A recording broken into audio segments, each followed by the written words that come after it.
کچھ لوگ پورا رمضان روزہ رکھتے ہیں، عبادت کرتے، قرآن پڑھتے ہیں، لیکن عید کے دن چند ایسی غلطیاں کرتے ہیں۔ جی ہاں، عید خوشی کا دن ہے، مگر کچھ ایسے کام ہیں جو بہت سے مسلمان انجانے میں کر لیتے ہیں۔ آج کی اس ویڈیو میں ہم آپ کو بتائیں گے عید کے دن ہونے والی 5 بڑی غلطیاں جن سے ہر مسلمان کو بچانا چاہیے۔ اگر آپ بھی چاہتے ہیں کہ آپ کے رمضان کی عبادتیں اللہ کے ہاں قبول ہو تو اس ویڈیو کو آخر تک ضرور دیکھیے۔ عید کے دن یہ 5 غلطیاں مت کریں۔ رمضان المبارک ایک بہت ببرکت مہینہ ہے۔ یہ وہ مہینہ ہے جس میں مسلمان روزے رکھتے، نماز پڑھتے، قرآن کی تلاوت کرتے اور اللہ سے اپنے گناہوں کی معافی مانگتے۔ جب رمضان ختم ہوتا ہے تو اللہ تعالیٰ مسلمانوں کو عید کا تحفہ دیتا ہے۔ عید دراصل خوشی اور شکر ادا کرنے کا دن ہے، لیکن افسوس کی بات یہ ہے کہ بہت سے لوگ عید کے دن ایسی غلطیاں کر دیتے ہیں جو انہیں نہیں کرنی چاہیے۔ آئیے جانتے ہیں وہ 5 بڑی غلطیاں۔ پہلی غلطی، عید کے دن نماز چھوڑ دینا۔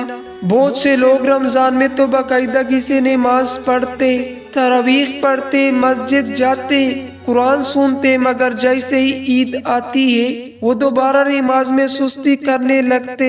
کچھ لوگ عید کی نماز پڑھ لیتے مگر اس کے بعد باقی نمازوں کی پرواہ نہیں کرتے۔ یاد رکھیے، نماز اسلام کی سب سے اہم ستون ہے۔ اگر کوئی انسان رمضان میں عبادت کرے اور پھر نماز چھوڑ دے تو یہ بہت بڑی غلطی ہے۔ عید کے دن بھی 5 نماز پڑھنا ضروری ہے۔ اصل کامیابی یہ ہے کہ رمضان کے بعد بھی عبادت جاری رکھی جائے۔ دوسری غلطی، گانے بجانے اور گناہوں میں لگ جانا۔ عید خوشی کا دن ہے، لیکن اس کا مطلب یہ نہیں کہ انسان گناہوں میں لگ جائے۔ بہت سے لوگ عید کے دن تیز میوزک لگاتے ہیں، گانے سنتے یا ایسے کام کرتے ہیں جو اسلام میں پسند نہیں کیے جاتے۔ رمضان میں ہم نے اپنے نفس کو قابو میں رکھا ہوتا ہے، لیکن عید کے دن اگر ہم دوبارہ گناہوں کی طرف چلے جائیں تو یہ رمضان کے مقصد کے خلاف ہے۔ اسلام ہمیں پاکیزہ اور باوقار خوشی منانے کی تعلیم دیتا ہے۔ تیسری غلطی، غریبوں کو بھول جانا۔ عید کی خوشی صرف امیروں کے لیے نہیں ہوتی۔ اسلام ہمیں سکھاتا ہے کہ غریبوں، یتیموں اور محتاجوں کا بھی خیال رکھے۔ اس لیے اسلام میں صدقہ فطر رکھا گیا ہے تاکہ غریب لوگ بھی عید کی خوشی میں شامل ہو سکے۔ لیکن آج کل بہت سے لوگ عید کے دن صرف اپنے کپڑوں، کھانوں اور تفریح میں لگ جاتے اور غریبوں کو بھول جاتے۔ یاد رکھیے، اگر آپ کسی غریب کو عید کے دن خوشی دے دے تو یہ بہت بڑا نیکی کا کام ہے۔ چوتھی غلطی، فضول خرچی کرنا۔ عید کے دن کچھ لوگ ضرورت سے زیادہ پیسے خرچ کرتے ہیں۔ مہنگے کپڑے، مہنگی چیزیں اور غیر ضروری خریداری۔ اسلام ہمیں فضول خرچی سے منع کرتا ہے۔ اللہ تعالیٰ کو اعتدال پسند ہے۔ عید کے دن خوشی ضرور منائے مگر فضول خرچی سے بچائے۔ 5ویں غلطی، رشتہ داروں سے ناراض رہنا۔ عید کے دن دراصل محبت اور معافی کا دن ہے، لیکن افسوس کچھ لوگ ایسے ہوتے ہیں جو عید کے دن بھی اپنے رشتہ داروں سے ناراض رہتے ہیں، کسی سے بات نہیں کرتے، دل میں کینے رکھتے۔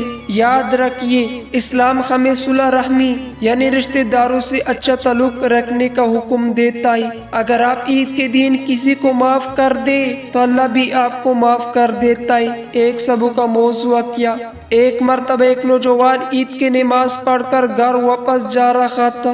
راستے میں اس نے دیکھا کہ ایک بوڑھا شخص سڑک کے کنارے بیٹھا ہے اور بہت اداس لگ رہا ہے۔ نوجوان نے پوچھا، بابا جی آپ یہاں کیوں بیٹھے؟ بوڑھے شخص نے آہستہ سے کہا، بیٹا آج عید ہے مگر میرے پاس نہ کھانے کو کچھ ہے اور نہ پہننے کو اچھا کپڑے۔ یہ سن کر نوجوان کا دل بھر آیا۔ وہ فوراً بازار گیا، اس نے کچھ کھانا خریدا، کپڑے خریدا اور وہ سب اس بوڑھے شخص کو دے دیا۔ بوڑھے شخص کو آنکھوں میں خوشی کی آنسو آ گئے۔ اس نے دعا دی، بیٹا اللہ تمہیں دنیا اور آخرت میں خوش رکھے۔ کہتے ہیں کہ اس نوجوان کی زندگی میں اس دن کے بعد بہت برکت آ گئی۔ اصل عید کیا ہے؟ اصل عید صرف نئے کپڑے پہننے کا نام نہیں ہے۔ اصل عید یہ ہے کہ ہم اللہ کا شکر ادا کریں، نماز پڑھیں، غریبوں کا خیال رکھیں، رشتہ داروں سے محبت کریں اور گناہوں سے بچیں۔ اگر ہم ایسا کریں تو ہماری عید واقعی بابرکت ہو جائے گی۔